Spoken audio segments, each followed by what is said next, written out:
दलिया यानी wheat porridge, जो एक पौष्टिक आहार है जो टूटे हुए अनाज के मिश्रण से बनता है। भारत में दलिया ज़्यादातर लोगों के घरों में पाया जाता है, सभी इसे बहुत पसंद करते हैं। ये कई पोषक तत्वों से समृद्ध होता है, जैसे विटामिन, मिनरल व आयरन। दलिया फिटनेस के दीवानों से लेकर डायबिटीज़ के रोगियों तक के लिए मन पसंदीदा आहार है। इसे गेहूं को पीसकर भूनकर बनाया जाता है। दलिया हमारा पेट तो बहुत अच्छी तरह से भरता है, साथ में ताकत भी खूब देता है। इसके गुण हमारे स्वास्थ्य के लिए बेहद ज़रूरी है, इसीलिए इसका सेवन ज़रूर करें। दूध के साथ मीठा दलिया खीर की तरह बनाकर खा सकते हैं, या आप अपनी मन पसंदीदा सब्जियां, दाल को मिलाकर भी खिचड़ी और उपमा का रूप देकर इसे खा सकते हैं। इसका सेवन करना यानी दिन भर एनर्जेटिक महसूस करना। नमस्कार, मैं परछाई आज आपके साथ गेहूं के टुकड़े यानी कि दलिया की रेसिपी शेयर कर रही हूं।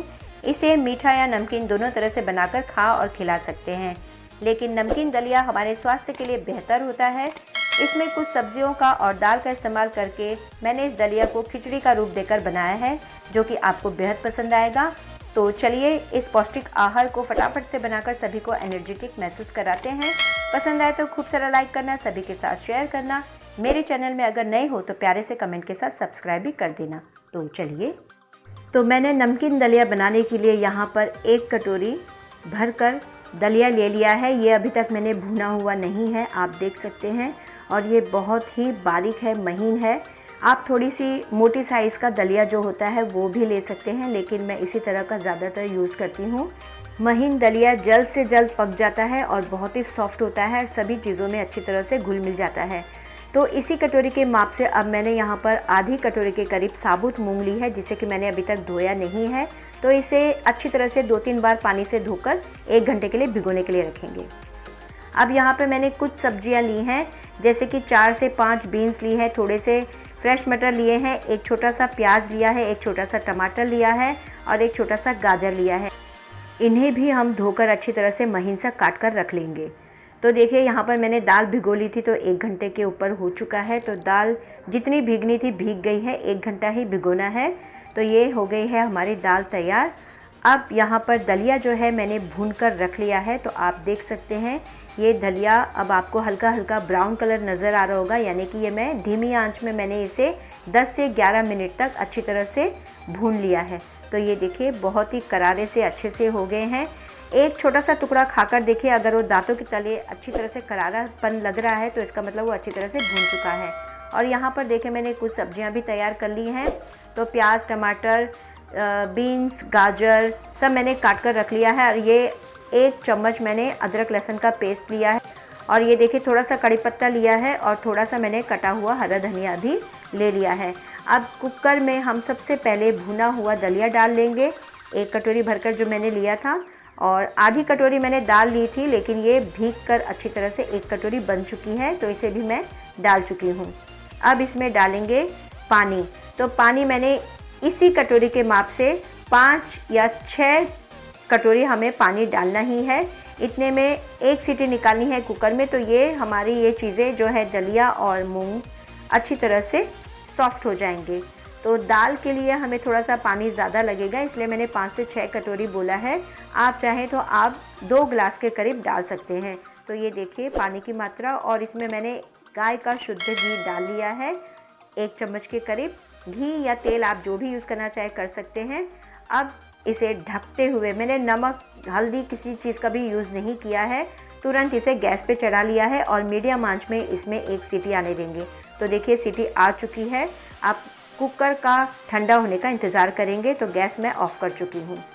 तो देखिए कुकर ठंडा हो गया है और यहाँ पर आप देख सकते हैं जो दलिया और दाल है वो बहुत ही अच्छी तरह से सॉफ्ट हो चुके हैं।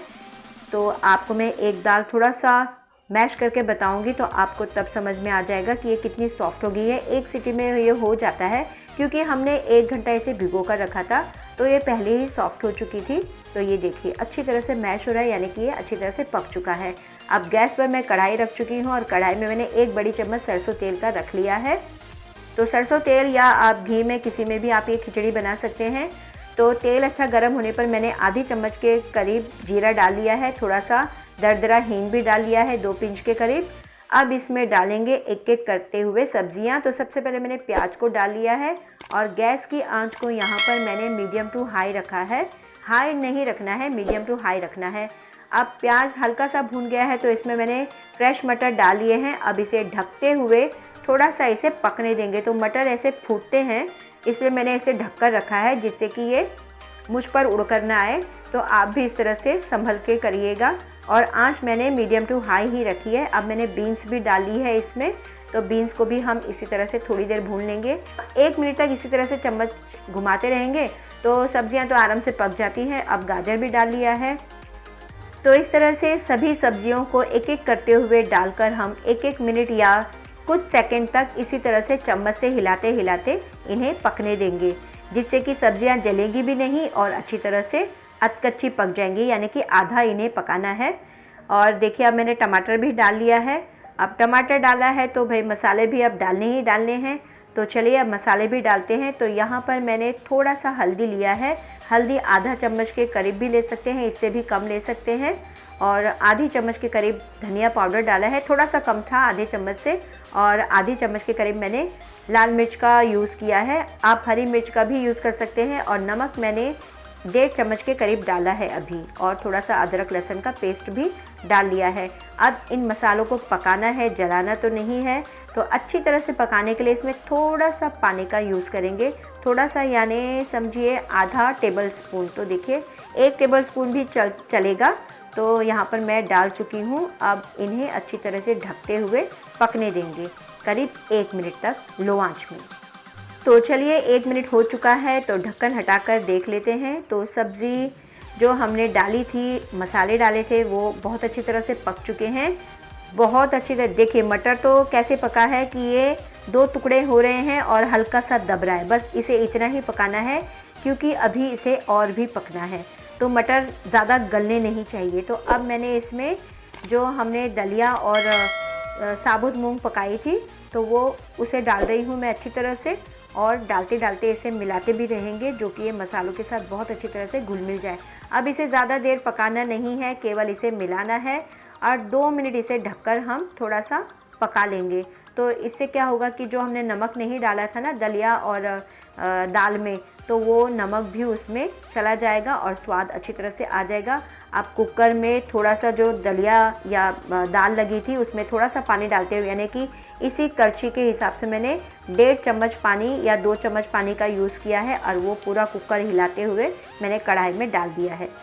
तो चलिए ये अब देखिए इसमें फिर से मैं देसी घी डाल रही हूँ। ये गाय का शुद्ध घी है, जो कि मैं पहाड़ी घी यूज़ करती हूँ काशीवा एग्रो का। अब हम शहर में रहते हैं तो शहर में तो कई चीज़ों में मिलावट होती है, दूध में भी होती होगी। तो उसका घी अगर हम घर में भी निकालते हैं तो कुछ ना कुछ तो मिलावट है, लेकिन जो पहाड़ी घी होता है उसमें कोई भी मिलावट नहीं होती है। पहाड़ों में जड़ी बूटियाँ रहती हैं तो गाय उनको चरती है, तो आप समझ सकते हैं कि जड़ी बूटियों का कुछ तो असर दूध में होता ही होगा, तो वही असर घी में भी होता है। तो इस घी को मैं कभी भी इग्नोर नहीं करती हूँ, मेरे पास हमेशा रहता है। और खिचड़ी और कई व्यंजन है जिसमें कि मैं ये घी यूज़ करती हूँ, बहुत ही फ़ायदेमंद होता है। तो चलिए बातें करते करते हमारी खिचड़ी भी तैयार हो चुकी है। तो मैंने खिचड़ी को थोड़ी देर ढक लिया था, तो खिचड़ी हमारी तैयार हो गई है। धनिया भी डाल लिया था मैंने, कटा हुआ हरा धनिया, वो तो मैं अक्सर यूज़ ही करती हूँ हमेशा, लेकिन इसमें मैं आज कड़ी पत्ता डालना मेरा रह गया है। मैंने फटाफट सब्जियां भूनते वक्त मेरा कड़ी पत्ता रह गया। अगर आपके पास है तो आप ज़रूर डालिएगा। तो चलिए फिर आप खिचड़ी को पूरी तरह से तैयार कर लिया है मैंने, तो थोड़ा सा मैंने घी ऊपर से और डाल लिया है, थोड़ा सा दिखाने के लिए, सजावट के लिए, और थोड़ा सा धनिया भी डाल दिया था। अब इसे दूसरे बर्तन में निकाल देते हैं। तो देखिए आप देख सकते हैं खिचड़ी बहुत पतली भी नहीं है और बहुत गाढ़ी भी नहीं है। तो इस तरह की खिचड़ी आप बनाएंगे ना तो खाने वाले खाते ही रहेंगे। और नमक का मैंने थोड़ा सा टेस्ट किया था तो नमक हल्का सा कम है, तो मैंने इसमें थोड़ा सा डाल दिया था। अगर आपको 1.5 चम्मच के करीब ही नमक काफ़ी लगता है तो ठीक है, क्योंकि खिचड़ी में नमक थोड़ा सा कम भी रहेगा तो कोई प्रॉब्लम नहीं है, अच्छा ही लगता है। तो देखिए खिचड़ी पूरी तरह से तैयार हो गई है। तो इस तरह की खिचड़ी दलिया की आप बनाकर छोटे बच्चे से लेके जो हमारे बुज़ुर्ग हैं उन्हें भी आप आराम से दे सकते हैं, बीमार व्यक्ति को भी दे सकते हैं। लेकिन केवल बीमार के लिए आप जो हम स्पाइसी थोड़ा सा हमने यूज़ किया है, जैसे घी, तेल, मिर्च वो आप कम कर लीजिएगा। बाकी तो क्या है, सब अच्छा ही है।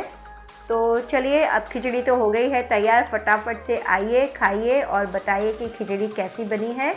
तो चलिए फिर फटाफट से आप भी इस तरह की खिचड़ी ज़रूर बनाइए। कुछ सब्जियों का डालकर इस्तेमाल करते हुए दलिया की खिचड़ी बहुत ही पौष्टिक आहार है ये। तो आप अपनी फैमिली के साथ इस खिचड़ी का मज़ा लीजिए देसी घी के साथ।